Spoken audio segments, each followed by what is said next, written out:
Assalamualaikum warahmatullahi wabarakatuh.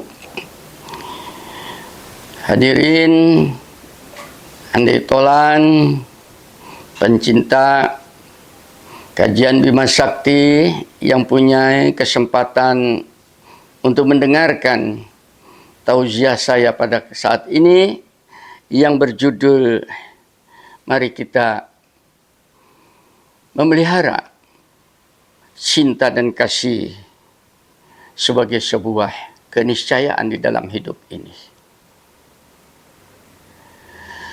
Kita sering mendengarkan lagu-lagu, hampir 80% mayoritas lagu-lagu itu bernada cinta.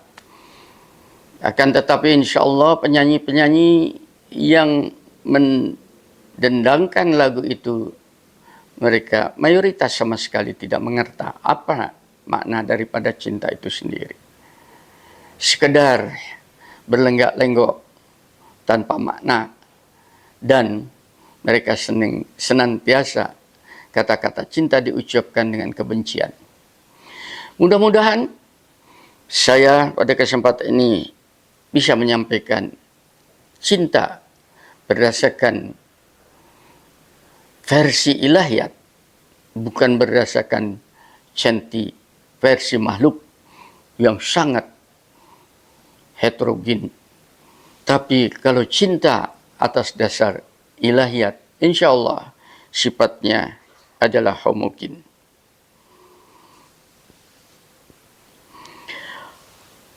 Saya mencoba mendefinisikan cinta pada dasarnya atau pada hakikatnya adalah sifat ilahi, tapi bukan sifat makhluk, tapi sifat ilahi yang ditanamkan pada makhluk hidup, siapapun mereka, tumbuh-tumbuhan, binatang, manusia, jin, malaikat, itu ditanamin suatu fitrah, bawaan pembentukannya itu, yaitu cinta ilahi, cinta dari ilahi itu. Agar supaya makhluk itu bisa menjaganya, dan setelah disemai oleh Allah, maka makhluk itu hendaknya memelihara agar supaya dia berkembang, mendominasi dirinya itu sendiri. Oleh karena itu, cinta sejati, dia memerlukan sebuah pengorbanan yang hakiki, pengorbanan yang tanpa pamrih, bukan untuk makhluk yang dicintainya itu, akan tetapi pengorbanan cinta demi cinta, cinta untuk cinta. Kalau ini yang kita pelihara menjadi model kita itu, maka cinta itu akan membalas kepada diri kita dengan sebuah respon. Tapi kalau Anda mencintai itu karena kepada makhluk itu tadi, maka pada waktunya cinta itu akan hilang bersama makhluk itu sendiri. Yang dengan inilah, mudah-mudahan hanya dengan cinta itulah manusia itu kemudian akan menjadi tenang hatinya, menjadi damai, tidak mengeras. Dan peringatan ini disampaikan di dalam Al-Quran, surat At-Tahrim, surat ke-66, ayat ke-6. Sebagai berikut. Ya ayyuhalladzina amanu qu anfusakum wahlikum naro wa kuduhan nasu wal hijar. Peringatan ini disampaikan oleh Allah. Wahai orang-orang yang beriman, peliharalah diri kamu, keluarga kamu, andai tolan kamu daripada api neraka. Api neraka. Kata-kata itu mengatakan begitu. Lalu bagaimana kita bisa melihara diri kita, keluarga, apa lagi orang lain, kalau kita di dalam diri kita tidak memiliki apa yang dinamakan dengan cinta kasih? Tidak mungkin. Ayat ini pasti tertolak. Ayat ini baru bisa dijawatakan. Firman ini baru kita bisa adopsi dan kita amalkan kalau apa yang dinamakan cinta sudah bersemai dan berkembang di dalam diri Anda. Bagi binatang, cinta itu tanpa harus dipelihara oleh dirinya. Karena fitrah cinta pada binatang itu tidak akan pernah bisa hilang. Bukan karena binatang itu sendiri, tapi semata-mata fitrah itu sendiri. Sebagaimana binatang suka makan, binatang itu juga memiliki cinta kasih dengan sesamanya. Satu contoh, induk binatang. Sebutkan apa saja. Apa itu serigala, harimau, hyena, anjing, buaya, ular, dan sebagainya. Semuanya dia akan memelihara anaknya dengan penuh cinta kasih dan penuh pengorbanan dirinya. Itu contoh. Pada manusia juga sama, pada dasarnya ada fitrah itu. Akan tetapi fitrah itu pada manusia bisa hilang. Pada binatang tidak hilang. Pada manusia bisa hilang. Karena apa? Karena manusia memiliki keinginan-keinginan yang lain yang bisa mengeliminasi, mengeliminir, mengkerdilkan cinta kasih yang sudah ditanam pada diri kita itu. Oleh karena itu, dia perlu dibina. Bagaimana cara membinanya? Yang pertama, mari kita membiasakan diri memberikan perhatian penuh kesadaran kepada apa saja dan siapa saja, agar bisa cinta kasih itu benihnya hidup, tumbuh, berkembang, membesar. Lakukanlah secara alami tanpa harus sebuah paksaan. Jangan dipaksa-paksa. Jangan menggunakan doktrin-doktrin agama dengan halal haram. Biar dia berkembang. Karena itu adalah fitrah, sifatnya naluriah, alamiah. Yang kedua,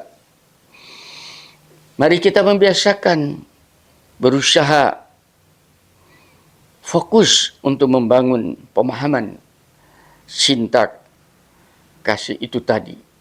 Karena apabila sudah fokus, maka paham itu akan Anda jiwai dan akhirnya cinta itu akan menjadi milik Anda. Apabila sudah itu Anda miliki, tanpa harus Anda pertahankan, tanpa harus Anda berbuat apa lagi, maka tidak ada seorang pun yang bisa merebutnya atau lagi menghancurkan cinta itu dari diri Anda. Oleh karena itu cinta sudah mewujudkan dirinya menjadi sebuah kekuatan, karena cinta itu memiliki antibodi sendiri. Sehingga cinta itu akan menyehatkan seluruh organ Anda, jiwa Anda. Dan dia laksana vaksin, serum yang divaksin menjadi vaksin ke tubuh Anda dan akan menjaga kesehatan Anda. Yang ketiga, dan apabila cinta telah menjadi milik kita, milik saya, milik Anda, maka berilah dia ruang untuk bergerak perkembangannya. Niscaya siapapun yang tersentuh oleh cahaya cinta itu tadi, tersentuh oleh ujung tangan cinta itu sendiri, tersentuh oleh ujung lidah cinta itu sendiri, dia akan tersayat hatinya. Pengertinya tersayat, tersentuh, yang sakit menjadi sembuh. Sehingga dengan demikian, cinta itu akan menjadi obat. Bukan hanya untuk diri kita sendiri yang memiliki cinta, tapi untuk orang lain yang sedang mendambakan cinta. Yang keempat,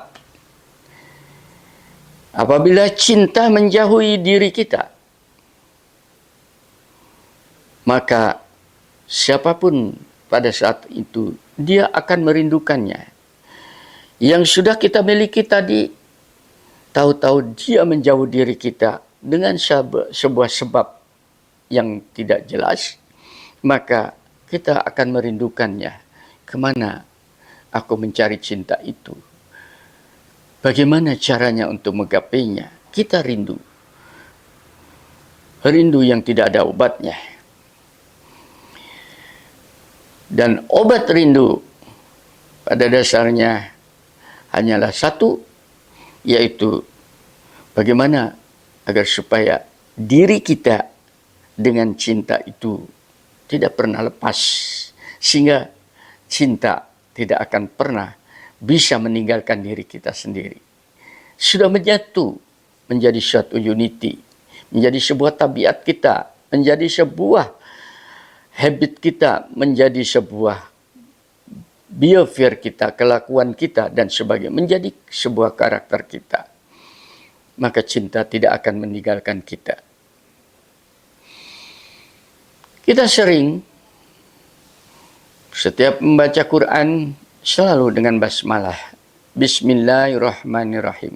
Dengan namamu wahai Tuanku yang Ar-Rahman, Ar-Rahim. Kata-kata Ar-Rahman itu menunjukkan itulah sifat Allah, yaitu cinta. Ar-Rahman itu adalah cinta kasih Allah kepada seluruh makhluk ciptaannya, tanpa pandang bulu. Oleh karena itu, apabila Anda sudah mengenal sifat Allah yang sangat cinta dengan seluruh makhluk itu Ar-Rahman, maka Anda akan bertanya, sifatnya demikian, lalu mana buktinya? Buktinya yaitu Ar-Rahman. Salah satu contohnya adalah semua makhluk itu oleh Allah dijamin kehidupannya tanpa ada perbedaan. Anda bisa melihat tadi binatang, tumbuh-tumbuhan, itu Ar-Rahman. Anda bisa melihat jenis sulur-suluran, dia mencari sinar matahari. Digapainya dahan-dahan sekitarnya, dia mengeluarkan sulurnya. Begitu pegangan dia akan naik lagi dan seterusnya. Itu bukti rahmannya Tuhan di situ. Pada binatang tadi dipilihkannya, ditunjukkannya sebuah siklus antara prey dan predator. Mana yang menjadi mangsa dan mana yang menjadi pemangsa. Itu merupakan sebuah siklus rahmannya Allah agar supaya terjadi keseimbangan di dalam alam ini tanpa ada perbedaan. Pada kita juga rahman Allah itu adalah sama. Oleh karena itu kita mempunyai tugas. Apabila Anda ingin mengenal Allah, rasakan rahmannya Allah. Gapai dia, yaitu cintanya Allah pada kita. Begitu Anda mengenal cintanya Allah pada kita sebagai sifatnya, maka Anda akan bersentuhan. Itulah perbuatan Allah kepada kita. Apabila Anda sudah mencapai tahu perbuatan Allah kepada kita yang itu dalam berupa rahman tadi itu, maka Allah akan berdekatkan dengan namanya kemanapun, dan Anda akan bisa mewujudkan wujud Allah yaitu Ar-Rahman. Nah, orang yang sudah bisa mewujudkan dirinya seperti ini, pada saat itu dia sudah naik kelas. Bukan Rahman saja yang dia dapat, akan tetapi Ar-Rahimnya dia telah gapai juga. Karena Ar-Rahim itu adalah pada dasarnya adalah rindu terhadap cinta. Kalau tidak pernah Anda bercinta, maka apa yang akan Anda rindukan daripada yang dicintai? Tapi kalau apabila cinta sudah menjiwai Anda, pada saat cinta itu pergi, maka Anda akan merindukannya. Oleh karena itu, Ar-Rahim adalah sifat rindu ilahi. Tolong ini kata-kata itu, Ar-Rahman adalah sifat cinta ilahi kepada makhluk. Ar-Rahim adalah sifat rindu, mendambakan, merindukan ilahi kepada makhluk yang diwujudkannya siapapun dia. Dirindukan oleh Allah. Akan tetapi rindunya Allah kepada ilahi itu baru bisa kita gapai, bisa kita capai, bisa kita ambil, bisa kita miliki apabila kita itu bisa memelihara cinta Allah kepada kita itu sebagai sebuah kemuliaan. Apabila itu terpelihara, maka Anda akan dikasih bonus, yaitu rindu rahim Allah. Disitulah terjadi penyatuan antara kita dengan ilahi itu tadi. Maka menjadi hilanglah cinta dan rindu itu. Karena setelah terwujud menjadi wujud ilahi yang hakiki, yaitu penyatuan antara cinta dan rindu itu tidak akan bisa berlepas lagi. Oleh karena itu, maka sebutan apapun nama Allah yang kita ucapkan tadi, karena pada sebut nama Allah itu, itulah sifat Allah. Pada nama Allah itu, itulah perbuatan Allah. Pada nama Allah, itulah zatnya Allah.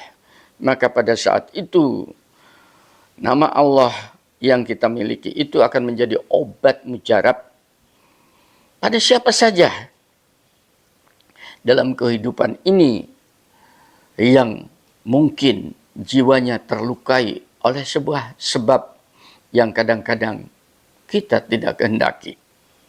Oleh karena itu Allah memberikan sebuah informasi. Allahu la ilaha illahu lahul asma'ul husna. Dialah Allah. Tidak ada Tuhan selain Dia yang mempunyai nama-nama yang terbaik. Nama-nama yang terbaik itu Rahman Rahim. Itu nama. Rahman Rahim itu sifat. Rahman Rahim itu perbuatan. Rahman Rahim itulah zat Allah. Kenali Dia.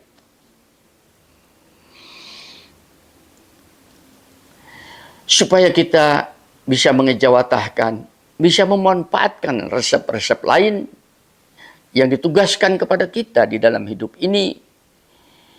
Tugas dari Allah itu adalah sebuah kemuliaan apabila kita bisa amalkan. Salah satu di antaranya resep-resep daripada Allah itu tadi kepada kita untuk menjadi kekuatan mengamalkan itu adalah dalam sebuah firman-Nya yang sangat indah di dalam surat Al-Hasr, surat 59 ayat 23, bunyinya demikian.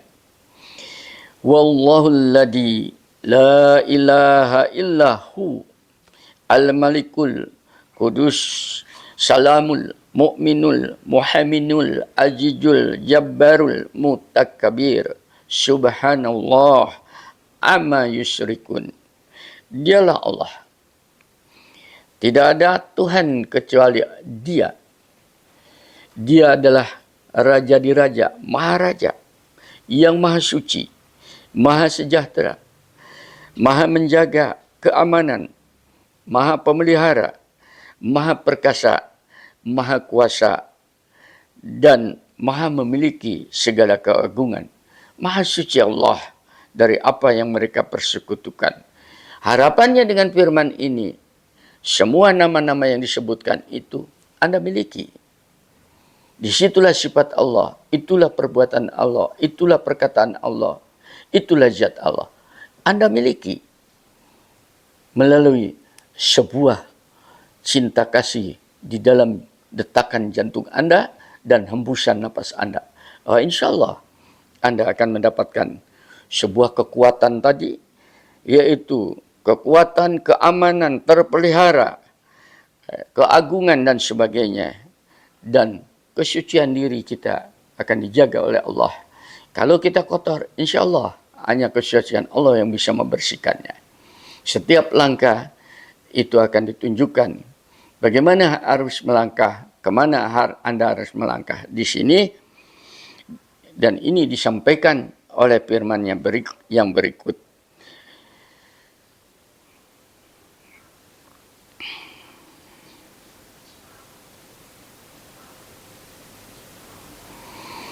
Hal ini sudah terjadi pada saat terjadinya Perang Badar. Betul-betul terjadi.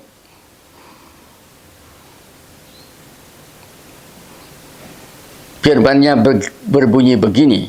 Kemudian Allah menurunkan ketenangan kepada Rasul-Nya dan kepada orang-orang yang beriman. Insya Allah Anda dan saya, Anda yang mendengarkan dan saya yang menyampaikan ini, mudah-mudahan termasuk orang-orang yang beriman. Dan Dia menurunkan bala tentara para malaikat yang tidak terlihat oleh kamu. Surat At-Taubah 9 ayat 26. Oleh karena itu kalau Anda itu beriman kepada ilahi itu tadi, maka iman itu Anda jaga dengan cara apa? Memelihara tadi yang namanya cinta kasih menjadi milik Anda, maka Anda akan dijaga oleh tentara-tentara Allah atau makhluk-makhluk yang tidak nampak, yaitu para malaikat di sekitar Anda. Tolong, ini adalah sebuah kemuliaan. Lalu bagaimana teknik bercinta? Dengan sesama makhluk. Manusia dengan manusia. Tidak ada lain apabila kita ingin melihara cinta kasih kita. Maka peliharalah kehormatan dan martabat marwah diri Anda, serta peliharalah kehormatan dan martabat orang lain.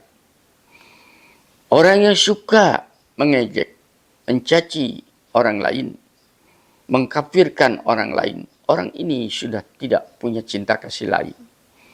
Pada dasarnya dia sedang menunjukkan kerendahan martabat dan harga dirinya.